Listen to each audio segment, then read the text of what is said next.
Au sommaire de cette édition, l'amélioration des conditions de vie des populations préoccupe le président de la République.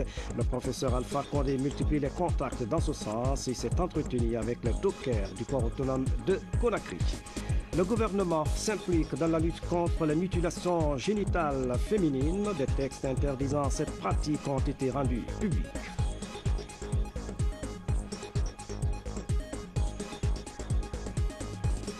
Dans l'actualité encore, l'occupation anarchique des bordures de mer, un grand défi du ministère de l'Habitat. La corniche de Tombo est envahie par une prolifération des débits de poissons, boissons et autres centres de loisirs. C'est inquiétant. Mesdames, Messieurs, bonsoir. Merci de votre attention et bienvenue dans cette édition. Conakry, 21 avril 2011, ce journal s'ouvre sur le Conseil ordinaire des ministres. La session qui s'est tenue sous la présidence du chef de l'État, le professeur Alpha Condé, a planché notamment sur la campagne agricole 2011-2012. Le compte-rendu du ministre de l'Information, Driss Yaledoré, au micro de Sanassi Keïta. La session ordinaire du Conseil des ministres s'est tenue le jeudi 21 avril 2011 de 10h30 à 12h30 sous la haute présidence de son Excellence le Président de la République, le professeur Alpha Condé, autour de l'ordre du jour suivant. 1. Message du Président de la République. 2. Compte rendu des 3 dernières sessions du Conseil interministériel. 3. Décisions. Et enfin 4. Divers. Au titre du premier point de l'ordre du jour, le président de la République a invité le gouvernement à prendre les dispositions nécessaires pour l'approvisionnement des populations en denrées de première nécessité en s'appuyant sur les opérateurs économiques crédibles, respectueux de leurs engagements. Le président de la République a réitéré les engagements pris en faveur du paysanat et invité le gouvernement à tout mettre en œuvre pendant la campagne agricole aux préparatifs de laquelle la rencontre de Cancan est consacrée pour appuyer les vrais agriculteurs qui ont besoin d'engrais, de semences. Au titre 2 de l'ordre du jour de la session, M. le Premier ministre a fait le compte-rendu détaillé des 3 derniers conseils interministériels. Après les débats, les décisions suivantes ont été prises. 1. Le Conseil adopte la loi des finances exercice 2011 à soumettre au CNT. 2. Le Conseil invite le ministre en charge des audits et du contrôle économique à entreprendre sans délai l'audit de l'administration des douanes. Cet audit sera réalisé par les corps de contrôle de l'État et des experts internationaux. Dans la même dynamique, le Conseil a instruit le ministre du Contrôle économique à lancer l'audit de Sogéac et de la Sotelgui. 3. Le Conseil invite le Premier ministre à mettre en place le plus tôt possible une commission chargée de la mobilisation des ressources auprès de nos partenaires pour le renforcement des capacités du comité consultatif ministériel et du comité national de lutte contre le sida. 4. Le Conseil invite le ministre délégué au budget à mettre à la disposition du ministère en charge de la fonction publique l'avance de démarrage des travaux de recensement biométrique des cadres et agents de la fonction publique. 5. Le Conseil accepte que le ministre du Plan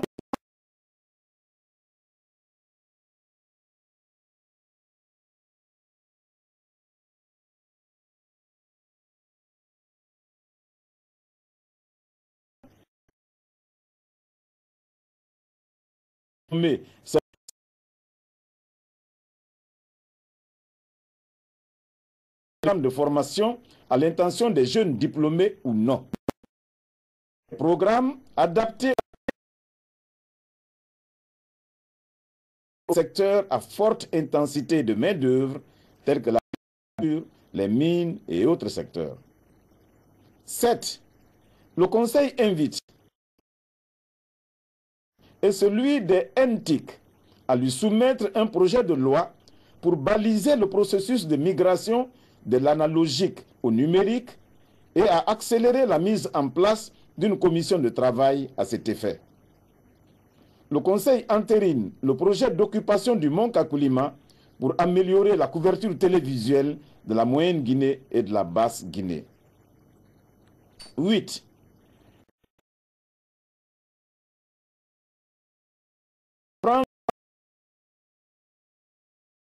Prochain à l'école, tout en poursuivant l'alphabétisation des adultes dans ces mêmes langues, domaine dans lequel notre pays enregistre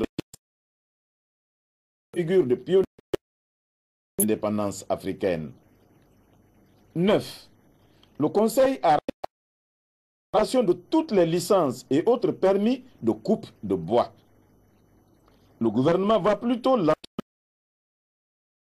pour juguler l'exploitation sauvage de nos durant des décennies. 10. Le Conseil invite les ministères en charge de la promotion féminine à encourager les groupements féminins opérant dans la périphérie de la capitale Conakry à s'investir dans le secteur des cultures maraîchères. Un appui du gouvernement leur sera apporté à cet effet. 11. Enfin, le Conseil des ministres a autorisé M. le Premier ministre à signer la lettre de garantie accompagnant la candidature de notre pays en 2019 en Guinée. De divers, le Conseil des ministres s'est réjoui du retour progressif de la paix en Côte d'Ivoire et de l'élection à la magistrature suprême de leurs pays respectifs des présidents Jonathan Goodluck du Nigeria et Yayi Boni du Bénin. Le président de la République, le professeur Alpha Condé, a donné de larges informations sur la situation politique africaine et internationale. Le Conseil des ministres signé Dyrus Yaledoré, ministre de l'Information. Et puis ce décret portant nomination de cadre au cabinet du ministère délégué des Transports. Le président de la République, vu la Constitution, vu le décret D2010-007 PRG SGG du 24 décembre 2010 portant ministre chef du gouvernement, vu le décret PRJ-SGG du 27 décembre 2010, D 2010-016 PRJ-SGG du 30 décembre 2010 et D 2011-002 PRJ-SGG du 4 janvier 2011 portant nomination de ministre. Le président de la République décrète, article 1er, les cadres dont les noms suivent sont nommés dans les fonctions ci-après. Secrétaire général, M. Cheikh Touré, ingénieur des travaux publics. Chef de cabinet, M. Cheikh Fantamadi Kondé, professeur.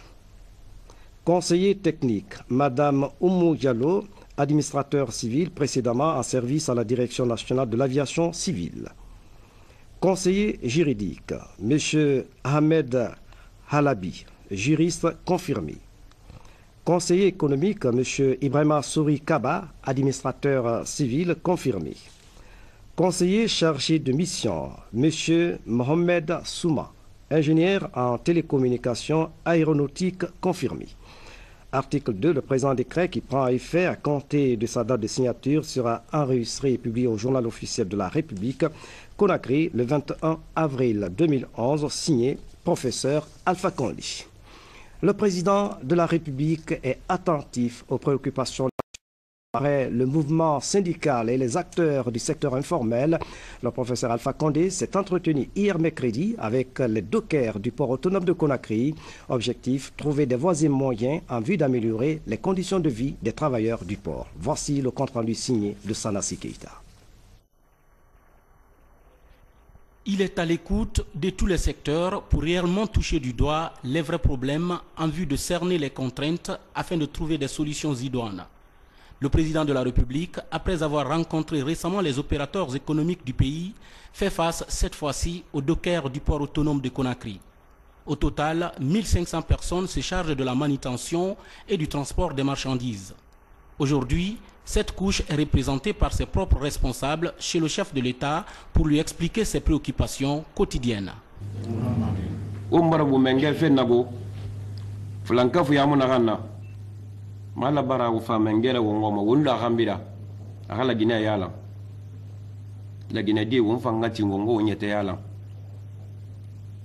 Intervention de nana naga kwa wuntana falari umbara umba batungu na bambu farfosia uturea, mais ça ne reflète pas notre comportement.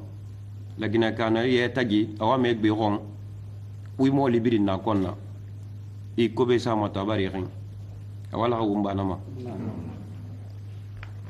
muha inquiétude mutara bara nali la Guinée yarati bara neli mutaro fe bolora paso muma kolon buri ta fale sigafe khafa sigama ne tangwa ma sigafe bolora nan keren luma be aka muha do mato ngagba kuna fanga do mara khane fa sigafe se ko be tangwa ma sigafe alko aka mutaro se fanyira mutang sori ndina mufanna mengeyo fa muna nan kambira mu woli mane be alo mu wala fure be kanare mais moi masin le professeur be awa manarango malagine de rafera mu pourra mali fera 100% à docker finantara pour autonome on na masin feki et moi associé ma cessera docker to farina nera docker na salaire kolonde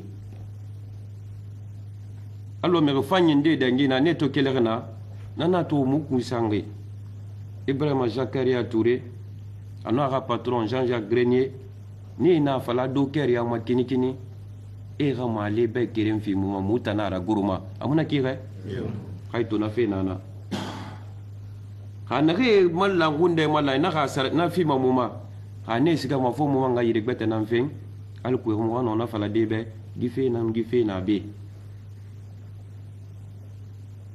alors menge amu fabe mu funde bara sewa nene megi nyala fe megira anu sewa fara kere mara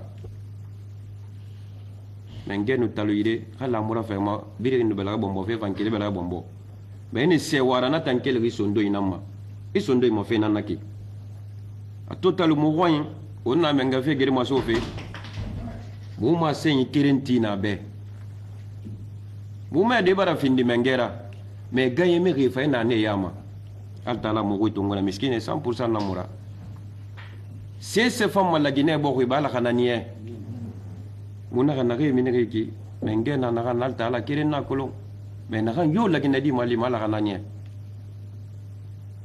la Guinée kanara mamu résider wo ngwani bera na re na be wonne birin kolo mais mbita en ko nyara nga galera araba ma fetere yana ma me wo mu fana na re wo mfagane wo ngala Guinée Mali wo ngala Guinée de Mali syndicat haro la bamane abe alo docker tout près mo rabato ni konkonto ina rati to 25 000 tonnes mo no mai konkonde mo na fala be sane ngilo ko baranyo ba mo mane wo ngasiga yarema. L'enjeu est de taille, car le président de la République veut aujourd'hui connaître en profondeur tous les problèmes des différents corps de métier de notre pays, en vue de les résoudre progressivement pour le bien-être des populations.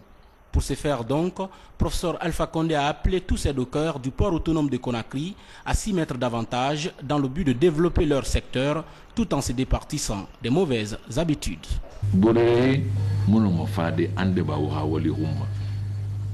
Pour contenir nanaraba, est-ce que n'avara woli sa huma ba kam woli sa huma? Hakor contenir firin nana.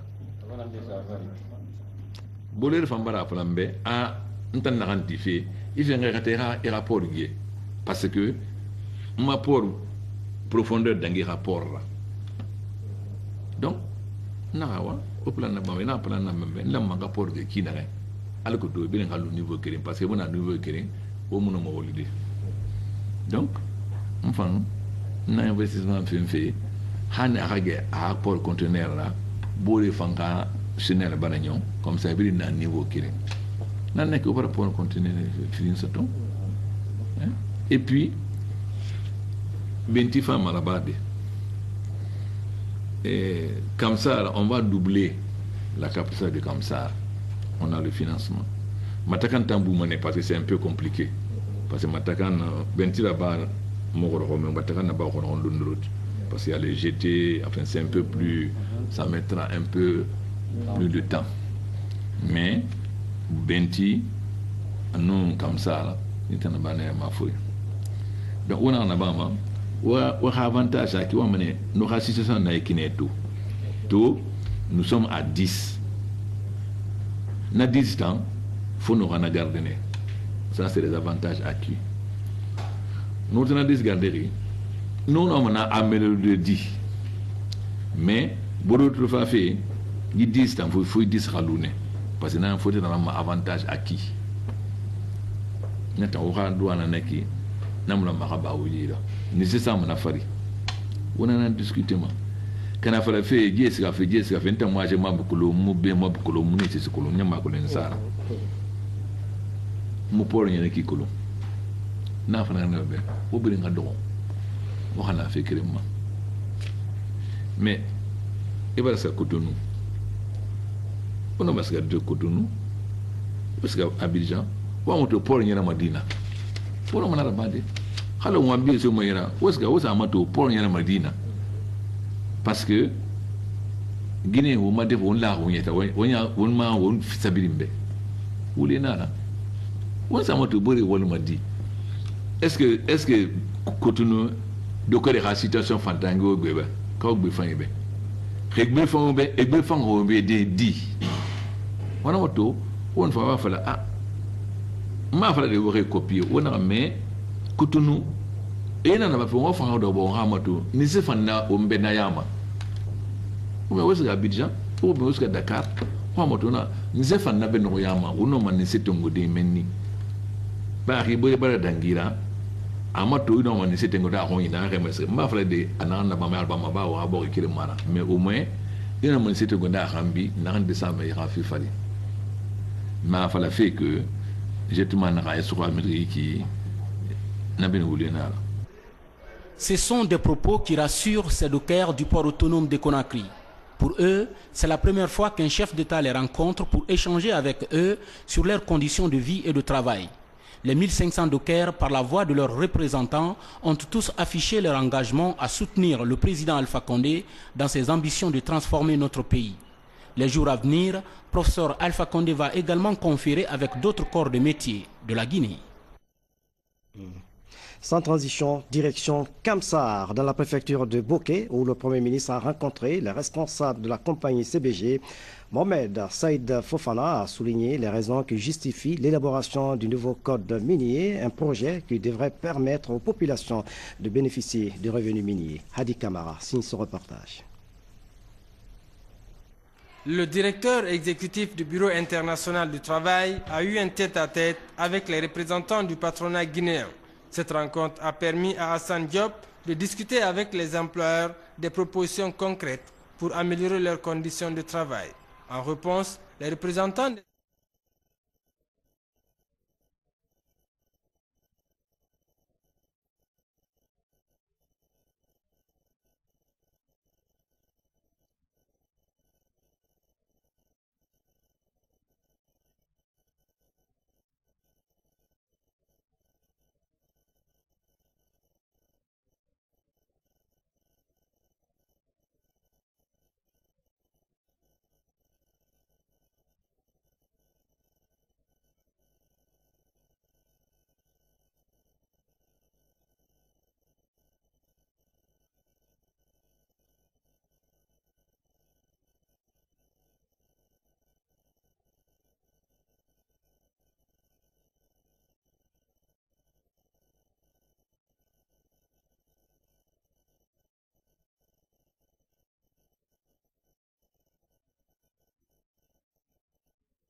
Nous nous excusons de cette interruption. Nous avons quelques défaillances techniques. Je disais tout à l'heure, direction Kamsar, de la préfecture de Bokeh, où le Premier ministre a rencontré les responsables de la compagnie CBG. Mohamed Saïd Fofana a souligné les raisons qui justifient l'élaboration du nouveau code minier. Le point avec Hadi Kamara.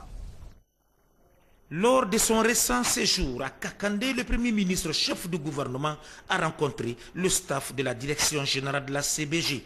Mohamed Saïd Fofana était venu s'entretenir avec les responsables de cette industrie minière sur des nouvelles dispositions prises par le gouvernement pour assainir et développer le secteur minier dans le cadre d'un partenariat qui respecte avant tout les intérêts de la Guinée. Un objectif que semble partager la direction générale de la CBG, qui a promis de s'engager dans la nouvelle dynamique de transparence impulsée par le gouvernement au niveau du secteur minier. Force est de constater que beaucoup Guinéens se demandent sur l'intérêt et les opportunités que la Guinée tire avec la CBG. L'état actuel de la cité de Kamsar reste déplorable, et ce, malgré les efforts de la CBG exposés au Premier ministre par le directeur général par intérim. Il y a 350 000 personnes sur Kamsar aujourd'hui, 150 000 sur Sangaredi, là où avant on se trouvait à quelques milliers ici, et à Sangaredi, je crois, une quinzaine de personnes. Donc on est vraiment dans du développement régional, du développement local. Donc nous avons cette mission de développer un tissu industriel avec ces petites entreprises qui ont démarré l'année dernière. À ce jour, une dizaine, on les appelle les TPE, les très petites entreprises, une dizaine ont vu le jour, et environ 300 emplois nouveaux ont été créés pour donner donc du boulot à des jeunes. Par rapport aux réformes engagées par le gouvernement, le Premier ministre Mohamed Saïd Fofana s'emploiera à expliquer le contenu du nouveau code minier en cours d'élaboration, un code minier qui proclame la participation de la Guinée dans les sociétés qui vont désormais s'implanter dans notre pays pour exploiter nos ressources minières. Le gouvernement, qui n'a d'autre vocation que d'être au service et à l'écoute, n'est-ce pas, de ces populations, a pris la mesure et s'est engagé dans cette réforme au travers d'un nouveau code minier que nous sommes en train de mettre au point. Et ce code minier est basé sur pas des postulats, mais des convictions que, premièrement, la Guinée devrait prendre une part active dans l'exploitation de toutes les ressources minières du pays. Ensuite, comme vous le savez, la plus grande valeur ajoutée est créée pas au niveau de l'extraction, au stade de la production, n'est-ce pas, du produit fini. Donc, nous allons exiger de tous nos partenaires prochains de faire en sorte qu'il y ait un programme visible et transparent de transformation de nos richesses naturelles ici en Guinée. Parce que, comme vous le savez, la division internationale du travail nous a mis à un stade où nous sommes toujours fournisseurs de matières premières. Donc il faut casser, je ne dirais pas cette loi, ce n'est pas une loi, c'est les hommes qui l'ont instituée, mais il faut faire en sorte qu'une grande partie de la valeur ajoutée reste dans le pays. La deuxième chose que nous souhaitons exiger, c'est que les infrastructures soient la propriété, n'est-ce pas, de la Guinée.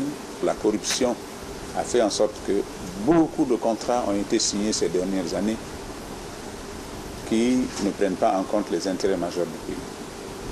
Donc, un code de bonne conduite est exigé de tout le monde pour que désormais ce contrat soit quadrillé de façon à empêcher que les revenus issus de l'exploitation de nos richesses n'aillent pas dans les poches des individus. En plus, le Premier ministre Mohamed Saïd Fofana a également insisté sur les relations entre la CBG et les communautés locales. À ce titre, il invitera la direction générale de la CBG à prêter davantage attention aux préoccupations des populations, notamment en termes de fourniture des services sociaux de base. Au jour d'aujourd'hui, le gouvernement du professeur Alpha Condé est engagé dans une vaste réforme, y compris dans le secteur minier qui vous concerne directement. Cette réforme a pour objectif de faire en sorte que les Guinéens se redonnent de l'espoir, ce qui paraît extrêmement important. Durant 50 années de vie, vous avez vous-même vous côtoyez les populations. Le sentiment général est que nos richesses n'ont pas servi à grand chose. J'espère que les unités que vous, comme n'est-ce pas CBG, doivent avoir un impact réel sur leurs conditions de vie. Ainsi, en invitant la CBG à plus d'efforts dans la production et pour accroître ses investissements en faveur des communautés, le Premier ministre a rappelé le devoir de l'État de protéger les installations de la compagnie souvent exposées à la colère des populations.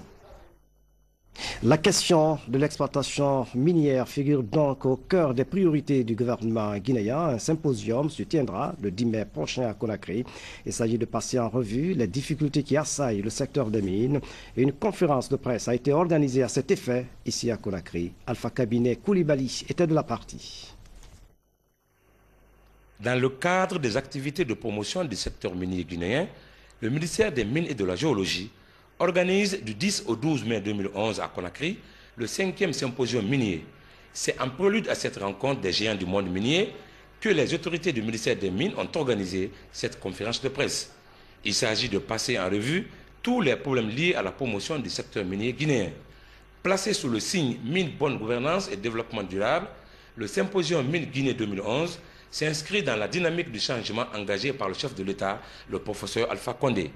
Le symposium Mine Guinée devrait permettre de poser des bases d'une réflexion collective et constructive pour une solution durable au paradoxe guinéen, pays potentiellement riche, population économiquement pauvre. Le symposium Mine Guinée 2011, dont l'ouverture officielle est prévue le 10 mai au Palais du Peuple, constituera pour vous, mesdames et messieurs de la presse, une source intarissable d'informations sur le secteur minier et géologique de notre pays. Ce rendez-vous du donner et du recevoir, d'échanges et de débats autour de l'activité minière, animé par des professionnels de tous bords, place privilégiée pour répondre à vos préoccupations de l'heure, qui, j'anticipe, se résument comme suit. Quelle politique faut-il adopter pour atteindre les objectifs de développement du gouvernement? Quelles réformes juridiques et institutionnelles faut-il opérer au sein de la nouvelle loi minière pour maintenir son caractère attractif et créer plus de sociétés en activité et apporter les ressources financières dont la nation a tant besoin? Des questions relatives à l'apport du symposium Mine Guinée sur la promotion du secteur minier et au nouveau code minier ont été évoquées par les journalistes.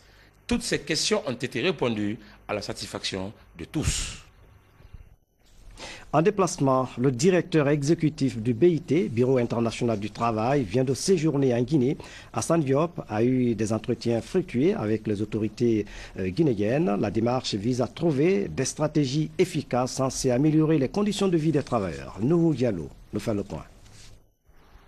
Le directeur exécutif du Bureau international du travail a eu un tête-à-tête avec les représentants du patronat guinéen. Cette rencontre a permis à Assane Diop de discuter avec les employeurs des propositions concrètes pour améliorer leurs conditions de travail. En réponse, les représentants des employeurs ont émis le souhait de procéder à un recensement de toutes les entreprises en Guinée, puis adopter les thèmes de référence. La formation technique et la réforme de la Caisse nationale de la sécurité sociale sont aussi proposées. Après le patronat, les 8 centrales syndicales ont reçu le directeur exécutif du BIT.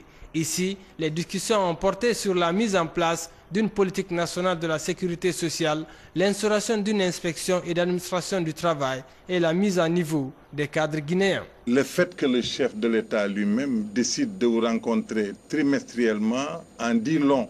Et je crois qu'il est important que vous puissiez saisir cette opportunité pour renforcer votre méthode de travail et d'action pour aller vers un dialogue social ouvert et responsable. Après le syndicat, la délégation du BIT a rendu une visite de courtoisie à la présidente du CNT, Conseil national de la transition. Ici, plusieurs questions ont été débattues. La présidente de cette institution a demandé au directeur de faire la promotion des cadres guinéens dans son institution. En réponse, Hassan Diop a rassuré la présidente du CNT de son soutien à la Guinée. Depuis fort longtemps, vous aviez œuvré dans ce sens et vous nous avez aidé à poser les jalons. Quant au dialogue que vous avez soulevé, nous savons que sans le dialogue, on ne peut aller nulle part. La délégation s'est ensuite rendue au Conseil économique et social. Là, les questions de la sécurité sociale, de la protection des travailleurs ont été débattues. Enfin, l'émissaire du BIT a bouclé sa mission par le ministère d'État chargé des Affaires sociales. Ici, plusieurs propositions allant dans le sens de la protection de la femme et de l'enfance ont été faites par les cadres de ce département pour le bonheur des femmes et les enfants. Halte aux mutilations génitales féminines, le département des affaires sociales, de la promotion féminine et de l'enfance semble déterminé à renforcer la lutte contre ce phénomène. Un arrêté ministériel interdisant cette pratique a été remis au gouvernement. C'était en présence des partenaires au développement. Le point avec Marie-Angélique Bangoura. C'est dans le souci d'éradiquer la pratique des mutilations génitales féminines et de l'excision que le ministère d'État des Affaires sociales a organisé cette rencontre. Une journée consacrée au plaidoyer et à la remise officielle de 5 arrêtés ministériels au gouvernement et aux partenaires financiers. Au cours de cette cérémonie, les représentants des institutions onusiennes soutenant cette décision ont évoqué les enjeux et les risques que cause ce fléau, dont les conséquences déplorables affectent la santé et le bien-être des femmes et des filles. Aujourd'hui et chaque jour, nous devons élever la voix avec force en faveur d'une tolérance zéro de toutes les formes de violence à l'égard des femmes et des filles. Ensemble, nous devons faire davantage pour appuyer nos paroles par des actes. Et nous devons reconnaître que ce n'est pas une affaire de femmes, c'est une affaire qui nous concerne tous. Et les hommes ont un rôle important et responsable à jouer. Nos enfants continuent d'être amputés, mutilés pour des raisons culturelles. Il y a une obligation de changer. Il faut changer cette norme. Une fille ou une femme qui a subi cette pratique court de grands risques de complications lorsqu'elle accouchera. Et ces complications accroissent les risques de décès et d'invalidité tant pour la mère que pour son nouveau-né. Ces textes d'application relatifs à l'interdiction des mutilations génitales féminines consiste à se débarrasser de cette pratique qui prend de l'ampleur en Guinée, où elle représente 96%, malgré des décennies de lutte contre la pratique. Selon la ministre d'État des Affaires sociales, de la promotion féminine et de l'enfance, les traditions et les coutumes qui doivent être respectées sont celles qui sont fondées. Celles-là qui touchent l'intégrité physique de la femme sont à éradiquer.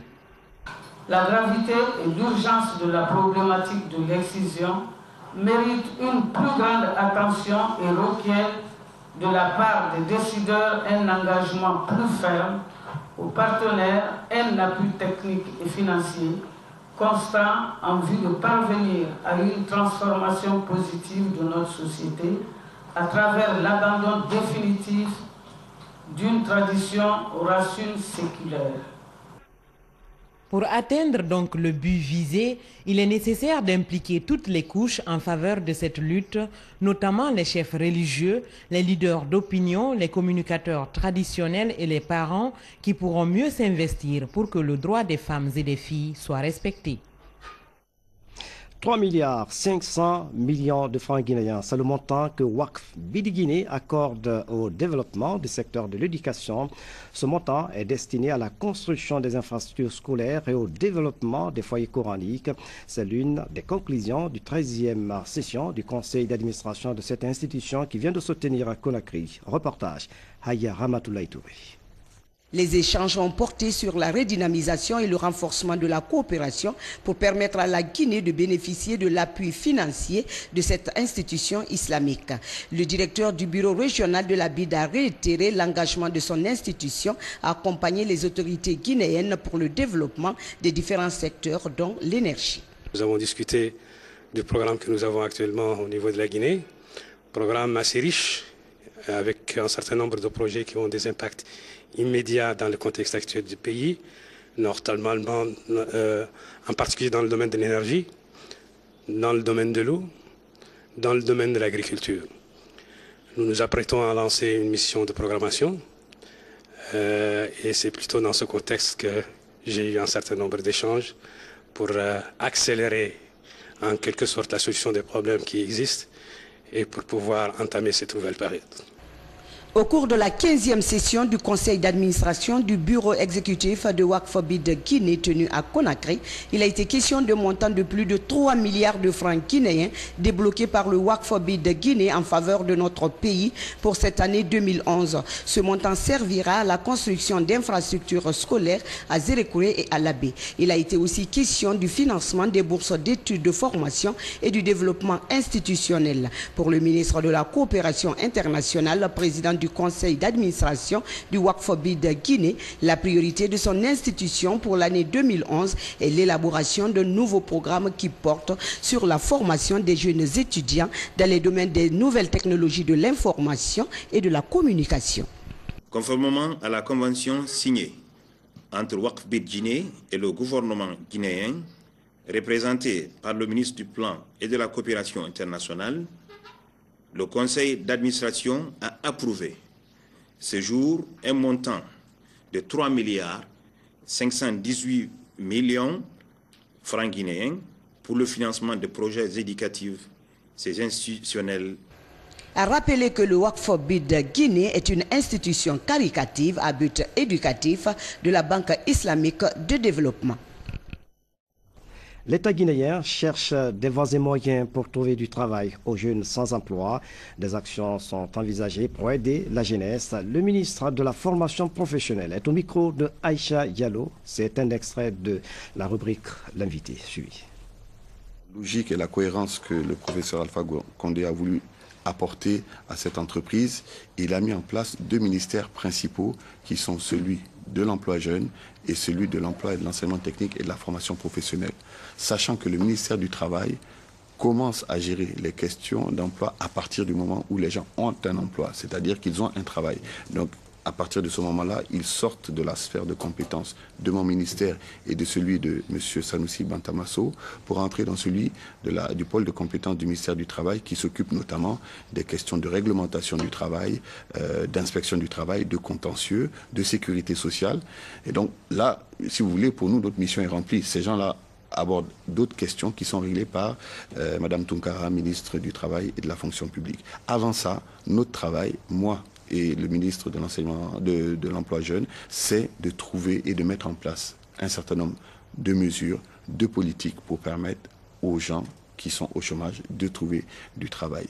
Et à ce propos, dans la cohérence du programme du professeur Alpha Condé, il a été à ce niveau très directif sur ces 139 propositions, ce qui étaient des propositions bien sûr avant qu'il vienne au pouvoir et qui sont maintenant des directives.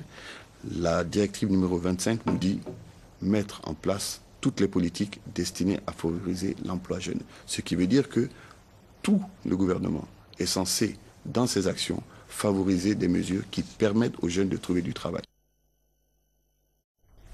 Vous suivrez l'intégralité de la rubrique L'invité avec Aïcha Diallo après ce journal. L'autre temps fort de cette édition, je vous le disais en titre, l'occupation anarchique des bordures de mer. La rédaction ouvre le dossier. La corniche de Tombo est envahie par une prolifération des centres de loisirs. Les propriétaires de ces maquis et autres espaces de loisirs affirment avoir possédé de permis de construire délivrés par l'État. Ces débits de boissons font face à l'école primaire de Tombo, très inquiétant. Alia Kamara, reportage. Le respect de l'environnement est manifestement le cadet des soucis des propriétaires de ces boîtes construites le long de la bande maritime à Tombo. Tenez, à travers ce tuyau, des déchets humains sont directement déversés dans la mer en provenance du Badala. Les mouvements des vagues ne pouvant pas tout emporter, c'est un spectacle désolant aux alentours de midi lors de la marée basse. Cette violation grave du b.a.-ba de l'entretien écologique se trouve doublée par une construction qui ne tient rien du standard d'espace de loisirs en bordure de mer. Ce sont juste des centres qui obstruent le passage de l'air en direction du continent. C'est à croire que ce DPM, domaine public maritime, n'entre pas dans les calculs des autorités qui jusque-là ont dirigé les départements du tourisme, de l'habitat et de l'environnement. Seul ce nouvel espace en chantier prévoit la circulation libre de l'air et de l'eau en dessous. Vous voyez ces ouvertures-là, c'est parce qu'on m'a demandé, on m'a dit écoutez, je voulais faire de cet endroit-là une salle pour manger climatisée. C'était fermé avec 2 portes d'entrée, les fenêtres. On m'a dit non, il ne faut pas fermer. Faites des ouvertures, laissez librement l'air circuler. J'ai réfléchi, je me suis dit pourquoi pas. J'ai enlevé tout ça. Les jeunes m'ont parlé de cet endroit-là, que pourquoi ne pas avoir un centre de loisirs ici, plutôt qu'il n'est pas en fait dans le cadre du maquis. Je me suis dirigé vers la commune pour demander s'il y avait une possibilité d'avoir un emplacement sur la corniche. On m'a dirigé vers le gouvernorat. Et c'est à partir du gouvernorat, j'ai bien rencontré le gouverneur qui m'a encore renvoyé vers la commune pour établir un permis de construire provisoire. Les démarches légales ne semblent pas avoir été observées pour les autres centres de loisirs. Le PDG de Fugu Fugu jure qu'il tient sa licence de l'État sans autre commentaire. C'est le flou total. La nouvelle politique du ministère du Tourisme devrait avoir plus d'exigences sur l'aménagement de toutes les bandes côtières du pays. Mais ici, à Tombo, peut-être plus qu'ailleurs, on a l'impression d'entendre la nature pousser des plaintes qui s'élèvent jusque dans les cieux. L'occupation des bordures de mer, un défi pour le département de l'urbanisme et de l'habitat, dossier à suivre. Et puis ce communiqué du ministère de la Construction, de l'Urbanisme et de l'Habitat dans le cadre de l'aménagement du jardin public de l'hôpital Ignace Dine, Corniche Nord, le ministre de l'Urbanisme, de l'Habitat et de la Construction invite tous les occupants de ces lieux de bien vouloir libérer cet espace au plus tard le 10 mai, date butoir. Signé Général de Brigade Mathurin Bengora. Les enfants de troupes militaires de Bingerville en Côte d'Ivoire ont regagné Conakry. Ils ont été accueillis à l'aéroport international de Conakry-Bessia par une délégation du ministère de la Défense nationale. Cette opération d'évacuation a été rendue possible grâce au gouvernement guinéen et à la coopération française. Sergent Alassane Yabi, reportage. C'est un avion de l'armée française en provenance de la Côte d'Ivoire qui a atterri en début de semaine à l'aéroport international de Conakry-Bessia. 57 passagers, tous des Guinéens, étaient à bord de l'engin. Parmi eux, une vingtaine d'enfants de troupes en formation au Prytanée militaire de Bingerville, en Côte d'Ivoire. Cette évacuation a pu avoir lieu grâce à la présence à Abidjan de la force française Licorne, qui, dès la semaine dernière, était en contact avec Madame Diallo, qui est la tutrice du groupe d'élèves, qui a pu les approvisionner en eau et en vivres, et qui, ce matin, a mis à la disposition un car pour amener tout le groupe depuis l'endroit où ils étaient hébergés jusqu'à l'aéroport d'Abidjan. Voilà. Donc on peut également remercier, en plus des forces françaises du Cap-Vert pour leur avion, la force Licorne qui a largement contribué à cette opération. Après leur réception à l'aéroport de Conakry, ces jeunes sont reçus à l'état-major général des armées. Chers jeunes, chers enfants, tout le plaisir est pour moi de vous voir devant moi. La façon dont vous étiez inquiets, nous étions plus inquiets que vous. Parce que tout simplement, vous êtes d'abord nos enfants, ensuite vous êtes la relève, mais une relève sûre parce que vous êtes à l'école là-bas pour apprendre le b.a.-ba de l'art militaire. Ensuite, c'est au tour du ministre délégué à la Défense nationale de recevoir ces jeunes. Il a réitéré l'engagement du gouvernement à prendre toutes les dispositions utiles afin de leur permettre de poursuivre leur formation. Sur instruction du Monsieur le Président de la République, commandant en chef des forces armées, nous avons déployé des efforts insurmontables, extraordinaires. Et nous avons essayé d'élaborer toutes sortes de solutions possibles pour que vous puissiez gagner la Guinée pendant les moments. Et sachez que pour ceux qui sont en classe d'examen, le directeur de cabinet, le général Camara, essaiera de prendre toutes les dispositions nécessaires pour que cette année ne soit pas perdue pour nous. Ces jeunes qui étaient en formation au Prytanée militaire de Benzerville ont quant à eux salué le geste et se disent prêts à servir leur patrie. Dans l'actualité africaine, le Burkina Faso, toujours dans l'attente de la composition du nouveau gouvernement, le Premier ministre rassure de son engagement à résoudre les crises qui secouent son pays. C'est le premier élément des nouvelles africaines en télégramme en images. J'espère que le nouveau Premier ministre du Burkina, Luc Adolphe Thiéo, promet de mettre en place son gouvernement d'ouverture. Sa principale mission, a-t-il déclaré hier à la télévision, sera de résorber les mutineries au sein de l'armée et le mécontentement général des Burkinabés. Depuis février, le pays a été secoué par plusieurs mouvements d'humeur des militaires réclamant des primes, mais aussi par des manifestations d'élèves et des syndicats qui dénoncent un contexte généralisé de vie chère. La police ougandaise a de nouveau fait usage de gaz lacrymogène ce matin pour disperser une manifestation contre la vie chère à Kampala. Au mouvement que tente d'animer le chef de l'opposition ougandaise, Kizza Besigye. Pour la troisième fois en 11 jours, il a été interpellé ce jeudi par la police et placé en détention jusqu'au 27 avril. Il a été inculpé de participation à un rassemblement illégal.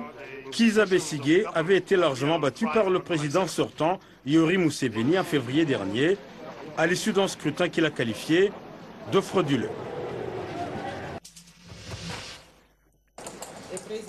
Le nouveau Parlement du Niger, élu le 31 janvier, vient de mettre en place son bureau. Il sera dirigé par l'ex-premier ministre Hama Amadou, qui a prêté serment hier à Niamey comme nouveau président de l'Assemblée nationale. Hama Amadou avait permis la victoire du président Mahamadou Issoufou en appelant à voter pour lui au second tour de la présidentielle du 12 mars dernier. Voilà, avant de refermer cette édition, nous revenons sur ce décret du président de la République portant nomination de cadres au cabinet du ministère délégué des Transports. Le président de la République décrète, article 1er, les cadres dont les noms suivent sont nommés dans les fonctions ci-après. Secrétaire général, M. Cheikh Touré, ingénieur des travaux publics. Chef de cabinet, M. Cheikh Fantamadi Kondé, professeur. Conseiller technique, Madame Oumou Diallo, administrateur civil, précédemment en service à la Direction nationale de l'aviation civile. Conseiller juridique, M. Ahmed Halabi, juriste confirmé. Conseiller chargé de mission, M. Mohamed Souma, ingénieur en télécommunications aéronautiques confirmé. Article 2, le présent décret qui prend effet à compter de sa date de signature sera enregistré et publié au journal officiel de la République. Conakry, le 21 avril 2011, signé professeur Alpha Condé. C'est la fin de cette édition. À tous, merci de nous avoir suivis. Excellente soirée. Où que vous soyez dans le monde. À demain.